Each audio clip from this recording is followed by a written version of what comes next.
So நான் entry கொஞ்சம் லேட்டாக எடுத்திருக்கேன், பட் எஸ்எல்டிபி நான் அதே ஃபாலோ பண்ணிக்கிறேன். என்ட்ரி வந்து எடுத்துட்டேன் நான். Bro 39 profit.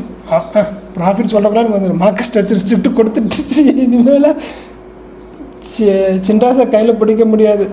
நீங்கள் வேறு ப்ரோ இப்படி தான் ஃபேக் கொடுத்துருவாங்க, ஒரே மாதிரி தூக்கி நிப்பாட்டிடுவோம் மேலே. ப்ரோ $159 காமிக்கிறான் ப்ரோ. $60, $175. என்ன ப்ரோ இன்றைக்கி ப்ராஃபிட் 200 தாண்டிட்டான். காமிக்கிறான் ப்ரோ, காமிக்கிறான் பார்த்தீங்களா? டைம் எடுத்துக்காது கோல்டு. வா வா வா வா வா வேமா முடிச்சு விடு. அடுத்து ஸ்கால்பர் வேறு நான் நோண்டணும். இல்லை 1000 வரமாட்டான் போல், 800 தான் வருவானா. 1:2 தானே வச்சுருக்கோம். அடிச்சிட்டானா பக்கமாக இருக்கான். 815 அப்படின்னா 1000 தான் வருவான் போல் பக்கத்தில் இருக்கனால. ஸ்கல்பிங் வேறு இருக்குது, அதை வேறு ஃபோக்கஸ் பண்ணணும். டேய் என்னடா வந்துட்டு போயிட்டா? அடிச்சு முடிஞ்சா? ஓகே நம்ம க்ளோஸ் பண்ணிடலாமா? ஓ மை காட் ரொம்ப போயிட்டானே.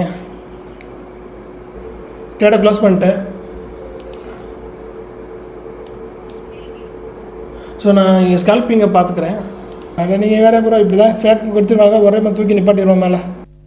சோதிக்காதீங்க, சோதிக்காதீங்க.